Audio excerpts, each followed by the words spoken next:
I just had to cut it off because they were moving around big cars out front and it was very loud. Okay, so yes, resting just on their neck.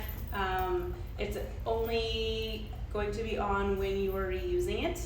It shouldn't be on in a kennel. It shouldn't be on if they're together playing unless you are doing stuff with them together, just because we don't want them, roughhousing and getting their teeth caught in and yada, yada, yada. So again, the prong collars are a really helpful tool because of the communication timing and level that it is able to provide. And it's really going to make communicating with them easier and more efficient. Excuse me. So branching off of that over to communication, I really like to make it a point to be mindful of how we're giving them direction, especially when it's the two of them, because they're chaos in themselves just because of their age. They're perfectly wonderful puppies, but they're puppies. So when giving them direction, just when we're asking them to do something, I really like to be mindful of how I'm giving them direction, meaning I want to be pretty minimalistic. So I want to use words that they have a conditioned response to, instead of talking to them like how we talk to other humans, sentences, full sentences. They don't speak human, I always say English, but they don't speak any languages. They just only know the words that we've taught them and paired things to. So we have our markers, we have commands, and then we have different forms of pressure when those are not responded to.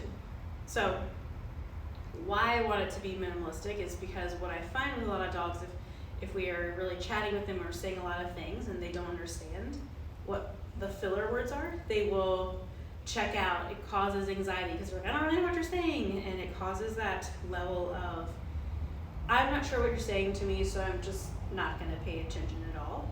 It becomes white noise. And I always think about growing up, my grandmother, she would always, now she has dementia, but when I was younger I didn't know all that.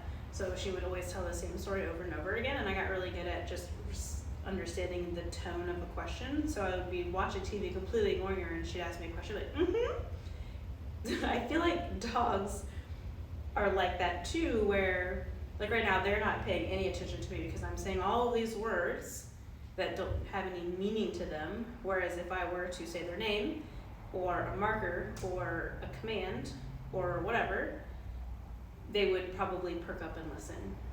So because they're relaxing and being really nice, I'm not gonna do that. But so as far as markers go, and I do believe I sent this video originally, it's been a while since that happened. Different markers, we have yes, good, okay, no.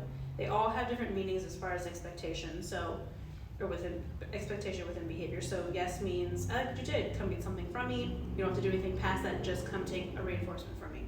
So with the word yes, food or toy or whatever, something that they find of value is always going to be presented so that that marker has a high value and a good response to it. So I really use the yes for situations where I want it to be a really strong behavior. So recall for Gus with his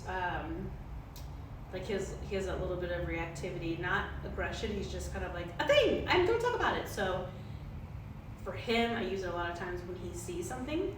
Before he has an emotion about it or a reaction to it, I will mark with that yes to create a good association and to kind of flip value as far as him wanting to pursue that or him wanting to move away from it.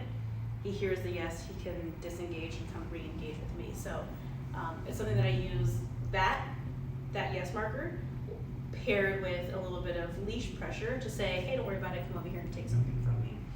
But the recall, definitely I want that to of course be a really strong behavior because they like to chew and steal things. If they're sniffing around something and I say the word out, I a lot of times will yes that and pay them for that because I want that to be something that they're like, oh, I'm going to leave this alone so that I can come take something from you instead. Good and okay are going to be more of duration markers. If I ask them to do a sit or ask them to go into a place or I ask them to wait or whatever, I'll say the word good when they do the behavior, and that's going to reiterate to them that I'm expecting them to remain in that behavior. If they break behavior, if they don't go into behavior at all, I will use the marker no first, followed up with some form of pressure. So that's prong collar or leash pressure, e-collar pressure, spatial pressure, whatever, to help follow through with that. But I always want to do a verbal cue first and then rely on anything physical later, because I'm hoping that they only need the verbal. So a lot of times if we start forging ahead, I'll say no, and they kind of call back a little bit before I actually need to do leash pressure, e-collar pressure to fix their heel. And then okay means you can be done with behavior. So in order for good to mean you have to remain in behavior, there has to be a release out of that behavior for that to have value. So if you tell them to sit or you tell them to place, when you're done with them doing that, you would simply say, okay, and they can come up out of behavior. They don't have to do anything. Like I just said, okay, they know what that means. They're asleep right now. This is what they would choose to be doing.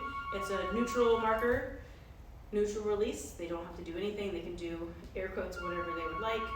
I use that a lot for when we're off leash and we're doing things around like a park or whatever. I'll call them over to me. Yes, give them a treat. Okay, let them go back to what it was that they were doing.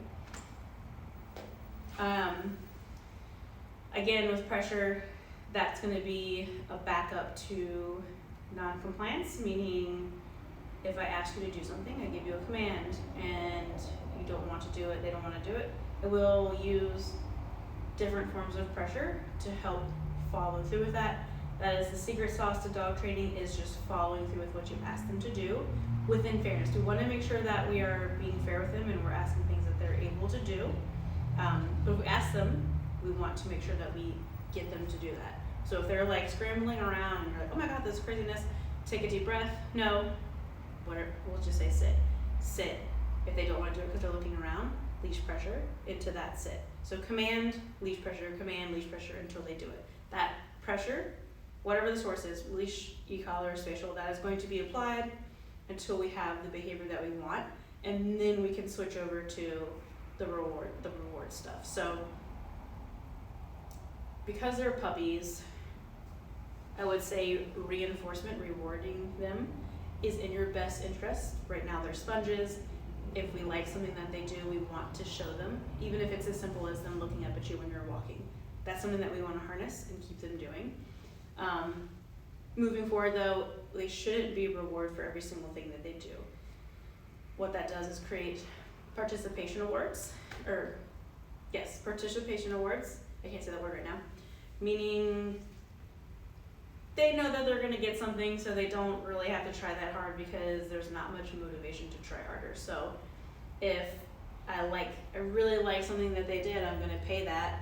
If it was mediocre, they didn't really do it, I had to ask them a couple of times, I had to use any type of pressure, they came out of behavior and I had to put them back in behavior, I'm going to withhold reward for those items, for those behaviors, to motivate them to try harder. So we are rewarding, wow, there's a lot of things happening around you when you did that, I'm going to pay that because I want you to continue to do those things for me. I asked you to come to me when you were sniffing or saw another dog or whatever, I'm going to pay that. You saw another dog and you just looked at it and looked back at me, I'm going to pay that. Those are the types of things that we want to reward so that we keep them doing. I'm going to pause again just because if I make too long of a video, it takes 4 days to upload to YouTube, so pause.